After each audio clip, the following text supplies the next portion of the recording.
सुनाई दे रहा है?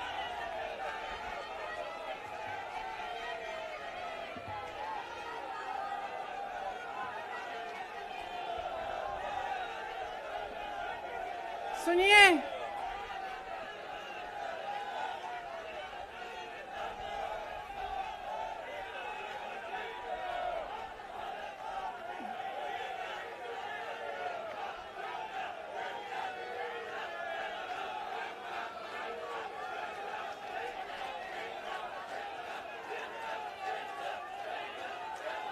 अब बोलूं? इजाजत है? मेरे यूपी के भाइयों, बोलने दो। देखिए, यहां पे बैठे हुए मेरे मन में एक पुरानी बात आई। 32 साल पुरानी बात है। मई 1991 की बात है। मेरे पिता की शव यात्रा तीन मूर्ति भवन से निकल रही थी। अपनी मां के साथ और अपने भाई के साथ हम एक गाड़ी में बैठे थे। सामने भारतीय सेना की एक ट्रक थी, फूलों से लदी हुई थी। उसके ऊपर मेरे पिताजी का शव था। थोड़ी देर काफिला चला, 5-10 मिनट चला। फिर राहुल कहने लगे मैं उतरना चाहता हूं। तो मां ने मना किया। उस समय सुरक्षा का भी बहुत वो था। तो मां ने कहा नहीं, तुम उतर नहीं सकते। राहुल ने जिद की, नहीं मैं उतरूंगा। मैंने मां से कहा मां उतरने दो। राहुल गाड़ी से उतरा। उस सेना की ट्रक के पीछे खड़ा होके चलने लगा और तीन मूर्ति से लेके कड़ी धूप में अपने पिता के जनाजे के पीछे पीछे पैदल चलते चलते चलते चलते यहां पहुंचा। इस जगह से कुछ 400-500 गज दूर यहां पर मेरे शहीद पिता के अंतिम संस्कार मेरे भाई ने किए।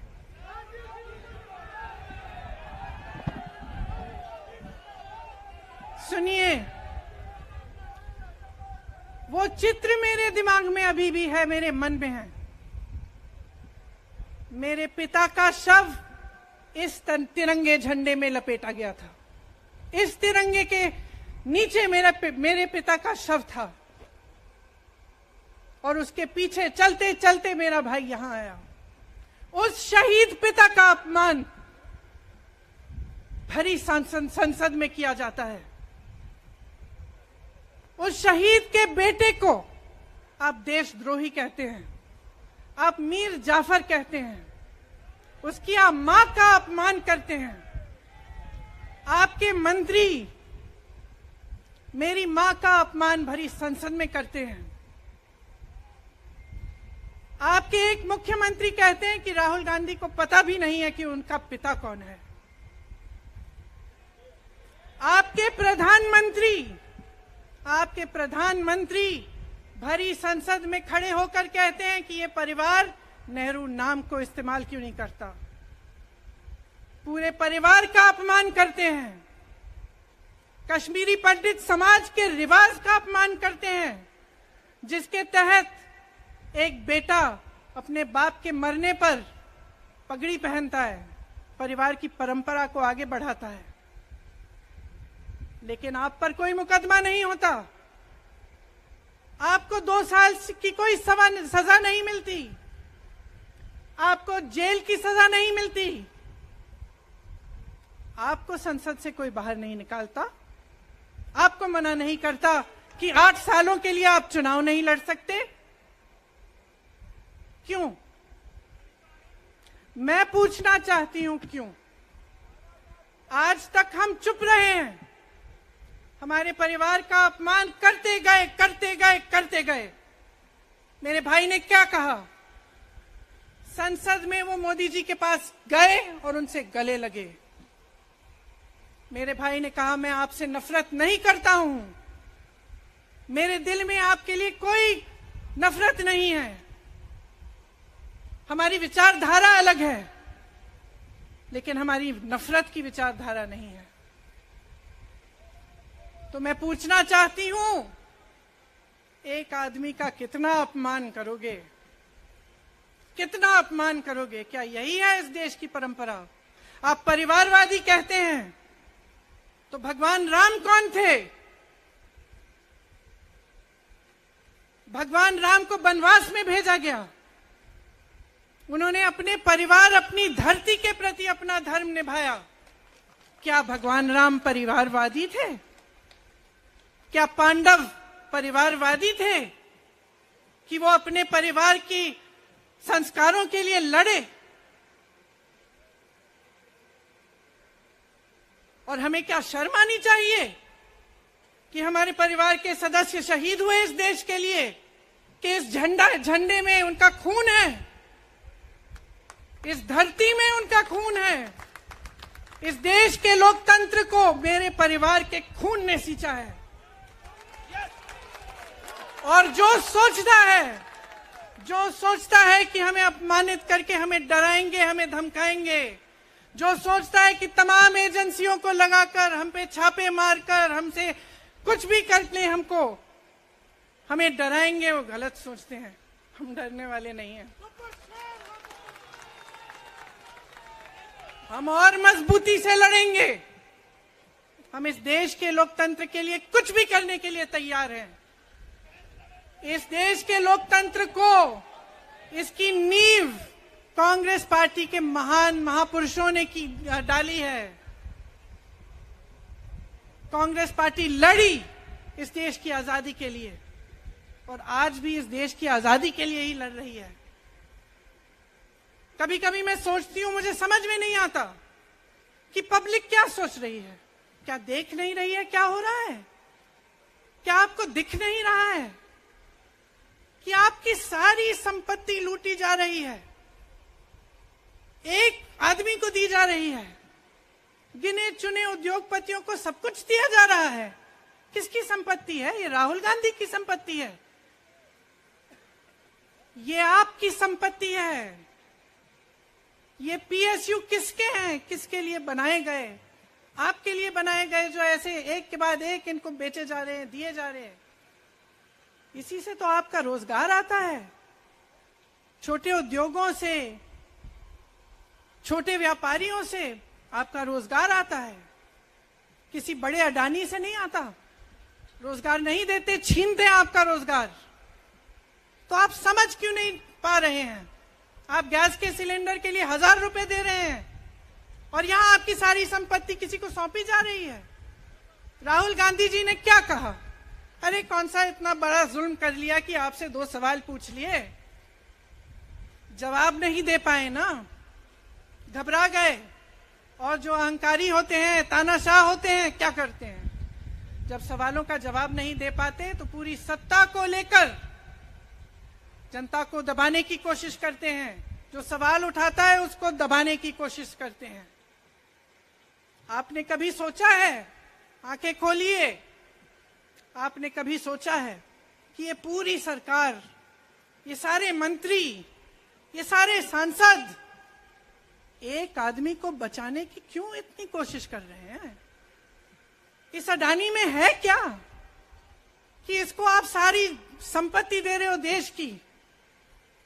20 हजारों करोड़ शेल कंपनियों में इनकी हैं, और आप इन पे इंक्वायरी नहीं कर सकते। ये अडानी है कौन कि आप सब उनका नाम उठते ही बौखला जाते हैं और उनको बचाने में लग जाते हैं? देखिए, आप इस देश के देशवासी हैं, ये देश आपका है, ये लड़ाई आपकी है। आज तमाम नौजवान बेरोजगार क्यों हैं? हम इश्तेहार तो देख रहे हैं, होर्डिंग देख रहे हैं, मदर ऑफ डेमोक्रेसी लिखा है, कहते हैं कि हमारी अर्थव्यवस्था बहुत तेजी से आगे बढ़ रही है, तो इतने नौजवान बेरोजगार क्यों हैं? तो जहां जहां हम जाते हैं बेरोजगार नौजवान क्यों दिखते हैं? इतनी महंगाई क्यों है? इतनी महंगाई क्यों है? क्या आप इतने बड़े काम कर सकते हो लेकिन एक गैस सिलेंडर का दाम कम नहीं कर सकते? आप छोटे व्यापारियों की मदद नहीं कर सकते? आप रोजगार नहीं बनवा सकते? तो फिर आपकी सरकार किस काम की है? लोगों को दबाने के लिए है या अडानी जी को आगे बढ़ाने के लिए है? तो आज ये समय आ गया है कि हमें गंभीरता से सोचना पड़ेगा। ये सरकार पूरी कोशिश करती है कि आपका ध्यान भटकाया जाए। अब आप सोचिए, कन्याकुमारी से कश्मीर तक एक आदमी चला, उसके साथ लाखों लोग चले। क्या पैगाम लेके चला? किस लिए चला? उसके दिल में क्या भावना थी कि लाखों लोग देश भर से उससे जुड़ के चले? समता, एकता की भावना थी। आज आपके सारी मीडिया, आपके सारे मंत्री, आपके सारे सांसद, आपके सारे कार्यकर्ता कह रहे हैं कि राहुल जी ने विदेश जाकर देश का अपमान किया, राहुल जी ने एक वर्ग का अपमान किया। क्या एक आदमी जो कन्याकुमारी से लेकर 5000 किलोमीटर कश्मीर तक चल के ये रोज रोज कहता है कि इस देश को एक होना चाहिए, सबको समान दृष्टि से देखना चाहिए, क्या ये आदमी देश का अपमान कर सकता है? क्या ये आदमी एक वर्ग का अपमान कर सकता है? तो ये आदमी क्या कर रहा है? ये आपकी आवाज उठा रहा है। ये क्या कह रहा है? कह रहा है कि गरीबों को अपना हक दो, नौजवानों को अपना हक दो, महिलाओं को अपना हक दो। यही तो कह रहा है। और हक क्या है? हक ये है कि जो आपका है वो आपके हाथों में जाना चाहिए, किसी बड़े उद्योगपति के हाथ में नहीं, जो प्रधानमंत्री जी के मित्र हैं। ये है आपका हक। उसी हक की लड़ाई लड़ रहा है। तो आप समझिए, ये एक इंसान की बात नहीं है, ये एक राहुल गांधी की बात नहीं है, ये पूरे देश की बात है। जब हम कहते हैं लोकतंत्र को बचाना है, तो हम किस बात की को बचाने की कह रहे हैं? क्या कह रहे हैं हम? लोकतंत्र क्या होता है? खुल के जवाब मांगो, सवाल उठाओ। यही तो लोकतंत्र है कि आपको कोई आपत्ति है, कोई समस्या है, आप किसी के पास जाकर अपना हक मांग सकते हैं। आप कह सकते हैं, भाई हमारे लिए ये क्यों नहीं किया, इतनी महंगाई क्यों है, हमारे लिए रोजगार क्यों नहीं बनाए। लेकिन आज यही हक आपसे छीना जा रहा है और आपका ध्यान इधर उधर भटकाया जाता है और इतनी चीजों को फैलाया जाता है जो सच नहीं है, झूठों को फैलाया जाता है। आप सोचिए, राहुल गांधी दुनिया के सबसे बड़े जो शिक्षा के संस्थान है वहां से पढ़ के आए हैं। हार्वर्ड और कैम्ब्रिज की उनकी डिग्री है। कैम्ब्रिज से उन्होंने इकोनॉमिक्स में मास्टर्स डिग्री, एमफिल डिग्री उनको मिली। आप उसको पप्पू बनाते हैं। पूरे देश भर में आपकी सहायता के साथ, मेरे मीडिया के दोस्तों, डिग्री आपने देखी नहीं, सच्चाई आपने देखा नहीं, उनको पप्पू बना दिया। फिर पता चला कि ये पप्पू तो यात्रा में निकल आया और पता चला कि ये तो पप्पू है ही नहीं। इसके साथ तो लाखों लोग चल रहे हैं। ये ईमानदार भी है, ये सब बातों को समझता भी है, ये जनता के बीच जा रहा है, जनता की समस्याओं को सुन रहा है, तो जनता इसके साथ चली जा रही है। तो घबरा गए कि राहुल गांधी ने संसद में वो सवाल उठाए जिनका उनके पास जवाब नहीं है।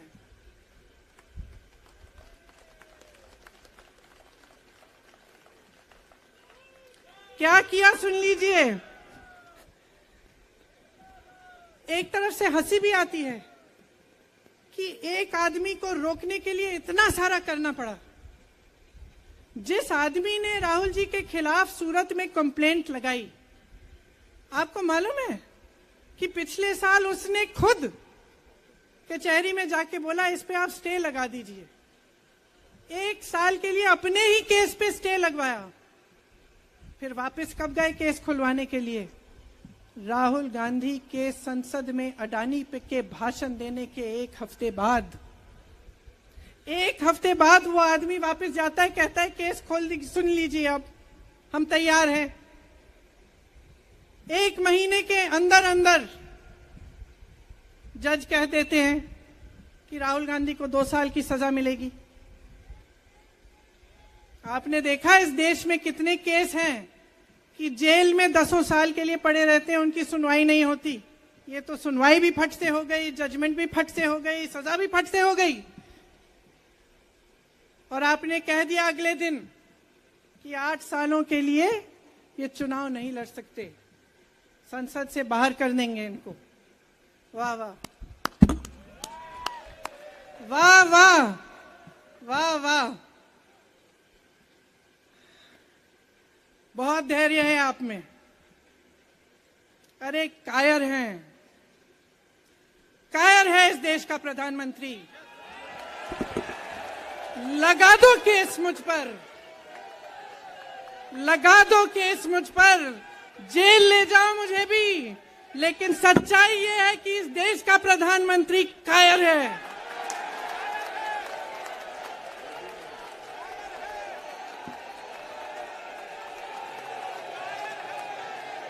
अपनी सत्ता के पीछे छुपा हुआ है, अहंकारी है, और इस देश की बहुत पुरानी परंपरा है, इस देश की बहुत पुरानी परंपरा है, हिंदू धर्म की पुरानी परंपरा है कि अहंकारी राजा को जनता जवाब देती है। और इस देश की बहुत पुरानी परंपरा है कि अहंकारी राजा को ये देश पहचानता है। मेरे परिवार ने मुझे एक चीज सिखाई है कि ये देश दिल से बोलता है और दिल से सुनता है।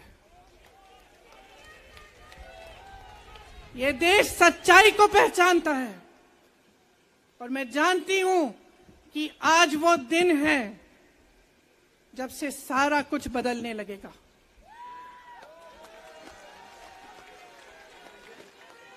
मेरे मीडिया के साथियों, मैं आपसे कहना चाहती हूं, बहुत हो गया है, बहुत हो गया है। मैं जानती हूं आप पर कितना दबाव है, मैं जानती हूं कि आपको लाइन भेजी जाती है कि आज आपको ये कहना है, आज आपको ये लिखना है, लेकिन आपकी एक बहुत बड़ी जिम्मेदारी है। आज लोकतंत्र खतरे में है। अगर सरकार सवाल उठाने वाले को 8 सालों के लिए संसद से निकाल सकती है, अगर कह सकती है कि तुम्हें चुनाव लड़ने की ही इजाजत नहीं है, तो बहुत गड़बड़ है, बहुत गलत हो रहा है, और ये लोकतंत्र के लिए ठीक नहीं है, ये इस देश के लिए ठीक नहीं है। जब आप पत्रकार बने, शुरू में जब आप काम के लिए आए, तो आपके दिल में भी ये होगी बात कि देश के लिए मैं सच्चाई बोलूंगा, मैं सच्चाई बोलूंगी। आज आप बोल नहीं पा रहे हैं, हिम्मत करिए, खड़े हो जाइए आप भी। और जैसे खड़गे जी ने कहा कि तमाम पार्टियों ने आज अपनी आवाज उठाई है, उनका हम सब धन्यवाद देते हैं। और हम सबको एक होना पड़ेगा, इसलिए होना पड़ेगा क्योंकि आज ये देश खतरे में है। आज इस देश की सारी संपत्ति एक आदमी को सौंपी जा रही है, और उस आदमी को बचाने के लिए पूरी सरकार खड़ी हो जाती है। बहुत गलत हो रहा है। अगर आज मेरे भाइयों और बहनों आप इसको पहचान नहीं पाएंगे, तो इस देश को बहुत खतरे में डाल देंगे। इसीलिए यहां खड़े हुए महात्मा गांधी जी की समाधि के कुछ ही गज दूर खड़े हुए मैं आपको याद दिलाती हूं कि कितनों ने इस देश के लिए अपना खून बहाया है, कितनों ने इस देश की धरती, इस देश की आजादी के लिए अपना खून बहाया है। ये अफसर हैं यहाँ तैनात खड़े हैं, इसी तरह से इनके भाई सरहद पे खड़े होते हैं हमारे लिए, आज भी अपना खून बहा रहे हैं। क्या इसके लिए? क्या अडानी जी के लिए? कि अपने देश के किसान के लिए, अपने देश के गरीब के लिए, अपने देश के छोटे व्यापारियों के लिए, महिलाओं के लिए, अपने बच्चों के भविष्य के लिए हम सब अपनी जान देने के लिए तैयार हैं। तो मैं आपसे आग्रह करती हूं, मेरे देशवासियों, आंखें खोल लो, समय आ गया है, डरो मत। राहुल गांधी के शब्दों में डरो मत। इनका सामना करने का समय आ गया है। एकजुट हो जाओ, सामना करो, इस देश की सच्चाई को उभारो, इस देश की एकता को बनाए रखो और इस देश को आगे बढ़ाओ। जय हिंद, जय हिंद, जय हिंद।